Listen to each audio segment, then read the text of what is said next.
Hello, my name is Veronica Fountain. I'm the publisher and owner of Simply Bowie Publication, very high-end luxury magazine that circulates in the Bowie market. I am here today, well, actually I'm here every month highlighting and interviewing some really great guests. We have some amazing talent in Bowie, and I've been interviewing the most best realtors in the area. And today I have with me Lita Burgess. LaKeta Burgess. Okay, with Next Home Forward. Yes. Okay, the name of the company. Yes. Welcome to the show, Simply Bowie Magazine. Thank you for Welcome. having me. Yes, I'm happy that you're here today. You look beautiful. Thank you. I appreciate that. Thank you. Absolutely. How long have you been a realtor? For 10 years, exactly 10 now. years. Yeah. Okay, 10 years. So you've seen a lot. Yes. As far as when COVID hit, the housing market crashed. Talking just after that, thankfully. Okay. But I started in Virginia. I got my Virginia license first. Newport News, Virginia. Okay. Well, the state of Virginia, I got that license first, and then I got Maryland. Then I got married, and then I'm getting the North Carolina. So I've got a couple of states under my belt as well. Now, North Carolina, that's interesting that you have North Carolina. North Carolina right now is the 5th largest, fastest moving state of growth right now. So how important it was to, live in this area, Prince George's County, Anne Arundel County area, to make sure you start having like other states.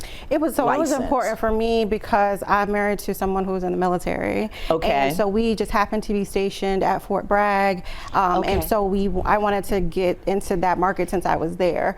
Then as I came back, because I was actually here in Maryland before we got married. So then as we came back to Maryland, when he was stationed back here, I kept North Carolina because I was talking to a financial planner, and he was telling me that more people were retiring in North Carolina, so I kept North Carolina for that reason. That is absolutely true. And a lot of people are transitioning back from down south back to Washington, D.C. They said they have almost like a 5% growth in this area now. So I don't know if it's the government workers that were in down south, living down south, now have to come back, I think that's what it was, because once telework became the thing to do, everyone wanted to go a little bit places where it was a little bit cheaper to live compared to the DC area. Or live in that place you always wanted to live. Exactly. And so now that there's, of course, the mandate to return to the office, more people are coming back into the area here. Okay. What are your products, and what are your main products that you offer? So I do, if you would have asked me this probably last year, I would have told you I am mostly a buyer's agent. Okay. But over the past 12 to 18 months, I've kind of transitioned into being a little bit of both a buyer's agent and a seller's agent. So I have that under my belt now to have the full process of representing a seller and a buyer. I also do rentals too. So rentals I do investments too. So I do a little bit of everything. Is it best to be more diverse? Sometimes I'll run into a realtor, they're like, all I do is commercial only, and I'm like, really? You don't do commercial's its own little thing, and I think if you're going to be commercial, stay commercial, because residential, the laws are a little bit different, the contracts are different. But as far as being like a buyer's agent or a seller's agent, I think a lot of people will stay in one lane so that they understand that side of it. But for me, it was important to get the other side, so that I understood the fullness of the transaction and how to represent each person. And then now that I've been a seller's agent, when I go to represent a buyer, I can say this is usually the motivation of a seller. Well, I wouldn't have been able to tell you that if I didn't do it. So yeah, it was important to me to have both sides. Okay, how important is it to grasp all of the laws and the knowledge, so when you are in front of a consumers or that millennial couple, how important is it for them to know that you're knowledgeable? It's very important because you could get in trouble. And so it's funny because I was just talking to somebody about this yesterday. Not knowing the law, sometimes you end up, so we have to take continuing education every year, every 2 years. You end up the example in the continuing education if you're doing something that's going to get you in trouble. So knowing those laws not only helps you to protect your client, but it really protects you and your broker to not, again, be the next example in the continuing education course next year. Okay, that makes sense. Let's talk about the millennials, because my understanding is they're holding up the housing market right now, whereas more houses than buyers. What is your take on millennials as far as to get them to stop renting, But then again, you do a lot of rental properties. I do. Is it best for them to continue renting, or should they finally come off that fence and buy? That's a great question. The funny thing is, I think it's more Gen Z that people after millennial, because I think I fall in the millennial. I think it's more Gen Z that's kind of on the fence or living with their parents more than anything. And so it's really hard to get people off the fence if they're on the fence from rental to purchasing, even if you show them like the benefit of tax credits and things like that. And purchasing, I'm talking to the young lady who was doing my makeup, and she was like, you know, I think home buying is a scam. And I was like, why? Why do you think that? So we had to have this whole conversation, because she's like, you know, renting, you're not responsible for if the house breaks down, you're not responsible for this, that, and the other. And I'm like, yeah, but the generational wealth you're creating, the tax deductions you're getting just for owning a house, like that doesn't appeal to you. And so definitely more conversation to be had there, but I think it's interesting to kind of get people off the fence there. That's interesting for her to use the word scam, because that now shows that I just don't want that entire bill alone of that magnitude of that size. But you have to, you know, express legacy. The importance of, you can't leave a rental property, a rent apartment to someone. So what's the importance of, you know, in your view, of having, you know, having kids, leaving that legacy or leaving land? Because it's very important. So in my full-time day job, I work for the government in the equal employment opportunity space. And so I end up finding out things about like how the FHA started and how it really was to keep certain people from home ownership and other people more ingrained in home ownership. And so that right there was part of the reason why certain groups were not really able to get a hold on generational wealth and pass down this house that they may have purchased for, let's say, $50,000. Now it's worth $200,000. And you pass it off to your son, your daughter, and they don't have to purchase anything, or when they sell it, now they can get the money from it. So a lot of people didn't get that opportunity way back in the day, and so it sort of snowballed the longer that people wait to buy houses. So I always, you know, we say in the industry all the time, you know, marry the house and date the rate, and don't worry about the interest rates, because they go up and down all the time. So people ask me all the time, is now a good time to buy? It's always a good time to buy, because you never know what the interest rates are going to do. That is great. So you are a veteran. Were you in the military yourself? No, not me. My husband was. I'm a military spouse. But do you help veterans? Yes, absolutely. They are a major part of my clientele. I think I'm one of the few people that don't really believe in having a niche of clientele, because my whole thing is just providing the best customer service that I possibly can for people. It brings me so much joy to help people. So I don't market myself to just military or just first-time buyers or anything like that. But military, they are a huge clientele for me, and usually they refer me to someone else because, again, my goal is to provide the best customer service ever. And you feel like you're giving back to Absolutely. Because you're helping veterans as well that have served the country. Absolutely. Absolutely. And active duty people who are still serving. I feel like, you know, just giving a little bit back and helping a little bit. I did go to your website and review some of your testimonies from your clients. It was amazing. What do you think people say about you? I think most people just usually just like me. I'm a nice person.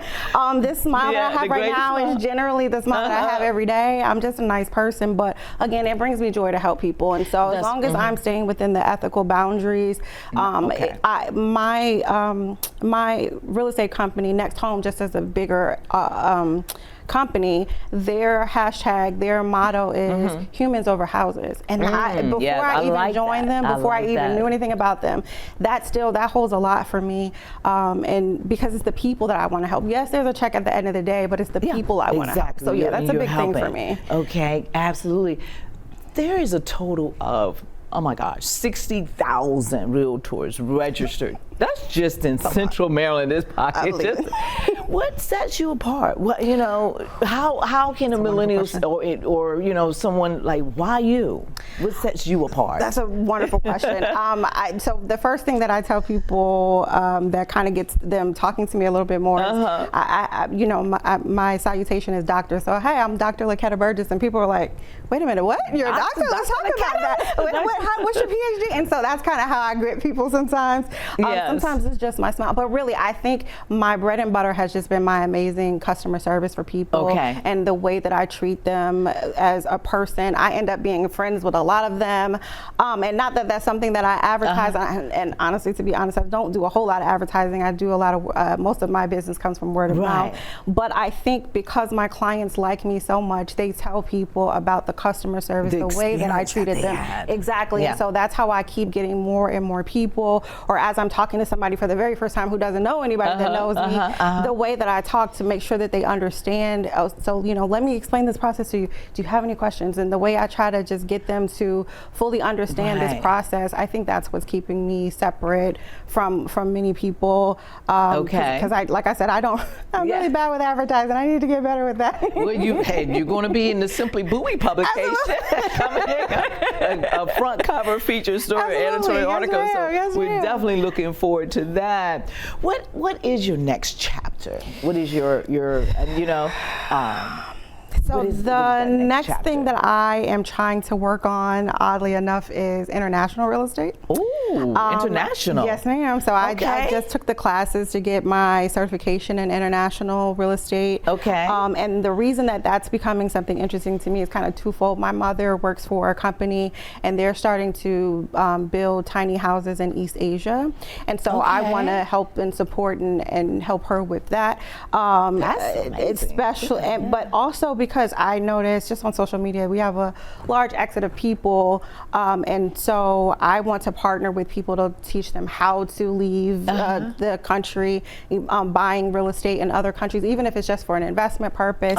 So I'm just looking to see how that's going to work. I just finished the class, so I'm not that far into the planning of it, but I'm excited to see where that's going to take me. That is the next chapter. And when you say international, is it just Asia, European, or is it just Caribbean islands? I think I'm going to stick to East Asia and probably the Caribbean, because obviously, you know, international can take you to Canada or Europe or many other places, but I think I'm going to probably stick to one or two. This is until you get it down pat. I love the name of your company, Next Home Forward, because the word forward means you're moving forward. You're not going to stay stagnant. Tell me a little bit about what drew you to that name of your company, Next Home Forward. That is the name of my brokerage, thought of by my two wonderful brokers, Nisha Smithrick and Sherry Sembley. They are amazing women. And it's very interesting how I found them. I was at a smaller boutique brokerage, and I wasn't feeling like I was getting the support that I needed, especially because I'm a dual career agent, because I work for the government full time, and this is kind of part time for me. And so things were happening that I won't really talk about at that particular brokerage. And so I was looking for some, you know, Black-owned businesses, someone who would understand what it's like to juggle all these different things at one time. And so I Googled Black-owned brokerages, and they were the first ones that came up. And so I called them. They invited me to a meeting. I just instantly connected with them, and I was like, signed the same day. I'm ready to go. And it was just, they've been amazing. They've been absolutely amazing. So that's their name. I can't tell you how they came up with that. But I felt the same way, like especially because I was going through something at my previous brokerage, and going to them, I felt like I was moving forward. Absolutely. So it hit me the same way. Sense. Yes. So when you're not doing your dual careers, what do you do for fun when you're when you do have a downtime? So I try to do a little bit of travel. So we're actually going to Florida here tomorrow. What part of Florida? We are going to, I don't even know how to pronounce it. Acapulco? I don't know how to pronounce that. We're going to see. It's in like Central Florida. So it's not Acapulco. I don't know how to even pronounce. That's Mexico. Appa something. But anyway, so we are going. Florida, it's like an hour and a half from Orlando. And so we're going there, and then a guy that I'm hoping to partner with on the international things. He's going to show us around the area and take us to some of the places. It's a business trip, absolutely. And I asked you, what do you do for fun? That's why I was like, fun? What is that? Watching TV. You still working with the laptop? I don't know. But I'm sure you have some time to stop and go to the beach and have some, Florida have some really great I might try to figure out how do we business. Yeah, that's my brain right now. And there's nothing wrong with that, because when you're entrepreneurial and own your own company, like myself, you're always thinking forward thinking, and thinking of what's the next chapter, what's next, how to scale your business up, etc. So that's why I'm glad you invited me to this. So thank you again. I appreciate that. Oh my gosh, absolutely. I'm happy that you were able to join me today. And tell everyone how to locate and find you with your website, email address, phone number, all of those things. Yes. So phone number is 443-9-Dr. Keta, and email address is LaKeta, LAKETA @nexthomeforward.com. Website is www.realestatebylaketa.com, or you can go to nexthomeforward.com, and I'm listed on there as well. Dr. LaKeta, I appreciate you so much for coming on to the show today. You have been very knowledgeable, and I'm happy that you're here. We look forward to seeing you. What is it, November? Well, you should have your article. I think it's right, November. Yes, ma'am. We're looking forward to, your broadcast of the front cover feature story article. That's going to be exciting. And also make sure you start voting for the Reader's Choice Awards for the Red Carpet Gala, which is October 10th at the Bowie Center for Performing Arts. We're going to be handing out over 30 categories of winners in the area. So make sure you're there. I want to hear your name being called. Bring your stack of business cards so you can talk international and everything. Absolutely. Thank you so much for your time today. I appreciate it. Thank you. Thank you so much. Oh, this is amazing. Great.